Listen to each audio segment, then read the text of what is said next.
France தமிழ்நாட்டில் தேர்தல் முடிவுகள் வந்து ஒரு 4 நாள் கழிஞ்சாச்சு. பட் இதுவரையும் அந்த முதல்வராக பதவியேற்கிறதுல நடந்துட்டு இருக்க அந்த கன்ஃபியூஷன் நீடிச்சுட்டே இருக்குது. எப்படின்னாக்கா தமிழக வெற்றி கழக தலைவர் விஜய் முதல்வராக பதவியேற்கிறதா தான் நேற்று வரை அப்படி போயிட்டு இருந்து. பட் நேற்று கொண்டு காங்கிரஸ் விஜய் அவர்களுக்கு சப்போர்ட் கொடுக்குறாங்க. அதுக்கு பிறகு அங்கே சினாரியா மாறுது.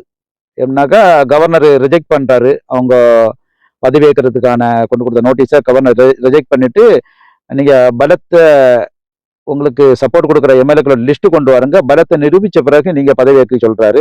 பட் பொதுவாக அப்படி இல்லை. ஏன்னாக்கா நேற்றே பதவி ஏற்றுட்டு அல்ல இன்னைக்கு பதவி ஏற்றுட்டு பதவியேற்று ஒரு 15 நாளிலே பலத்தை நிரூபிச்சா போதும். பட் அப்படி இல்லாமல் கவர்னர் இப்படி ஒரு ட்விஸ்ட் கொடுக்குறாரு. அதற்கு பிறகு நடக்கிற சம்பவங்கள் எல்லாம் பார்த்தீங்கன்னாக்கா திடீர்னு தகவல்கள் வருது. அதிமுக திமுக கூட்டணி, திமுக வெளியே இருந்து அதிமுக ஆதரவு கொடுத்து எடப்பாடி முதல்வர் ஆவாரா, அல்லது அதிமுகலேருந்து நிறைய பேர் பிரிஞ்சு போய் விஜய் அவர்களுக்கு சப்போர்ட் கொடுத்து விஜய் முதல்வர் ஆவாரா, அல்லது விஜய் காங்கிரஸ் பின்ன ஒரு சில சிறிய கட்சி கூட்டணிகள் சேர்ந்துட்டு ஆட்சி அமைக்குமா, இப்படி உள்ள கன்ஃபியூஷன்லாம் ஓடிட்டு இருக்குது. இப்போ காங்கிரஸ் நேற்று கொடுத்த அந்த ட்விஸ்ட்டுங்கிறது, அது காங்கிரஸ் சப்போர்ட் கொடுக்கறதுல குழப்பம் இல்லை விஜய் அவர்களுக்கு. பட் அந்த அவங்க அதற்காக எடுத்து கொடுத்த அந்த நடைமுறை இருக்குல்ல, அது ரொம்ப ஒரு அன்எக்ஸ்பெக்டடா நடந்தது, ஒரு அக்செப்ட் பண்ண முடியாதது. இப்போ என்னுடைய கருத்துப்படி, இப்போ ஃபார் எக்ஸாம்பிள் நம்ம ஒரு பிஸ்னஸ் பண்ணிட்டு இருக்கிறோம். நானும் ஒரு ஃப்ரெண்டும் ஒரு பிஸ்னஸ் பண்ணிட்டு இருக்கிறோம். நான் 90% இன்வெஸ்ட் பண்ணியிருக்கிறேன், அந்த நண்பன் ஒரு 10% இன்வெஸ்ட் பண்ணியிருக்கிறான். ஒரு 10-15 இயர் அந்த பிஸ்னஸ் ஸ்மூத்தாக போயிட்டு இருந்து அதில் உள்ள பெனிஃபிட்டை 2 பேருமே அடைஞ்சிட்டு இருக்கிறோம். பட் திடீர்னு அந்த பிஸ்னஸ் ஒரு லாஸ் ஆகும்போது அந்த நண்பன் அந்த 10% வலிச்சிட்டு போய் நேரம் என்னுடைய காம்படிட்டர்கிட்ட போய் சேர்றான். அந்த காசை அங்கே கொடுத்துட்டு அந்த பிஸ்னஸ்ல சேர்றான். அந்த சினாரியோ எப்படி இருக்கும்? அதே இதுதான் தமிழ்நாட்டில் நடந்தது. காங்கிரஸ் போயிட்டு விஜய் அவர்களுக்கு சப்போர்ட் கொடுக்கல, எந்த குழப்பமே இல்லை. பட் எப்படி பண்ணியிருக்கணும், ராகுல் காந்தி அவர்கள் வந்து இந்த தேர்தல் முடிவு வந்த உடனே வந்துட்டு ஸ்டாலின் அவர்களை சந்திச்சுட்டு, ஏன்னா அவர் குளத்தூர்ல தோல்வி வேற அடைஞ்சிருக்காரு, அவருக்கு ஒரு ஆறுதல்னு சொல்லிட்டு இந்த தேர்தல் தோல்வியில பத்திட்டு எல்லா கட்சிகளுமே, எல்லா கூட்டணியில் நல்ல எல்லா கட்சிகளுமே, விசிகா, கம்யூனிஸ்ட், வைகோ அவர்களுடைய கட்சி எல்லாருமே இந்த தேர்தல் முடிவுக்கு பிறகு அவங்க ஒரு மீட்டிங்கே போட இல்லை. தேர்தல் முடிவு வந்த உடனே ஒரு மீட்டிங் போட்டு அதற்கான காரணங்களை ஒன்று அலசிட்டு ஸ்டாலின் அவர்களுக்கு ஒரு ஆறுதலும் கொடுத்துட்டு இவங்க என்ன பண்ணிருக்கலாம், ராகுல் ஸ்டாலின்லாம் சேர்ந்து ஒரு பத்திரிகையாளர் சந்திப்பு நடத்தியிருக்கலாம். அதுல ராகுல் அவர்களுக்கு அறிவிச்சிருக்கலாம், மக்கள் எங்களை எதிர்கட்சியா இருக்கிறதுக்காக தான் பணிச்சிருக்கிறாங்க, அது மக்கள் எங்களுக்கு தீர ஆதரவே இல்லை, எங்களை வாஷ் அவுட் பண்ணல, எங்களுக்கு நல்ல ஒரு பலமான ஒரு நம்பர்ஸ் தந்திருக்காங்க, நாங்க ஒரு சிறப்பான எதிர்கட்சியா இருந்து பாசிசம் தமிழ்நாட்டில் வராததுக்கான எல்லா வேலைகளையும் நாங்க செய்வோம். தமிழ்நாட்டில் தேர்தலையும் பல முறைகேடுகள் நடந்ததா இருக்குது தேர்தல் கமிஷன்ல இருந்து, அது சம்பந்தமாட்டும் நாங்க விசாரிப்போம். ஏன்னா நான் ஏற்கனவே இதுக்கு முன்னால ப்ரூஃப் எல்லாம் கொடுத்துருக்கிறேன்.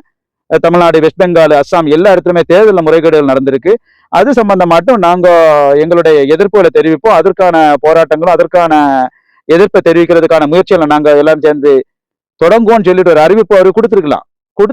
கொடுத்தாக்கதான் ஓரளவு எதிர்கட்சியா இருக்கிற காங்கிரஸ் ரெடி ஆயிடுச்சுன்னு உள்ள ஒரு இன்டிமேஷனை ஒரு பத்திரிகையாளர் சந்தித்து அவருக்கு அறிவிச்சிருக்கலாம்.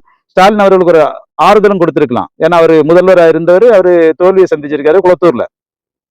பட் இதை பண்ணிட்டு ஆலோசிச்சாலே ஸ்டாலின் அவர்களே சொல்லுவாரு, நீங்க போயிட்டு விஜய்க்கு சப்போர்ட் கொடுத்து அவங்க ஆட்சி அமைக்கட்டும், ஏன்னா பாசிசம் வராம இருக்குன்னாக்கா தமிழ்நாட்டில் விஜய்க்கு நீங்க சப்போர்ட் கொடுங்கன்னு சொல்லிட்டு அவர் சொல்லியிருப்பாரு.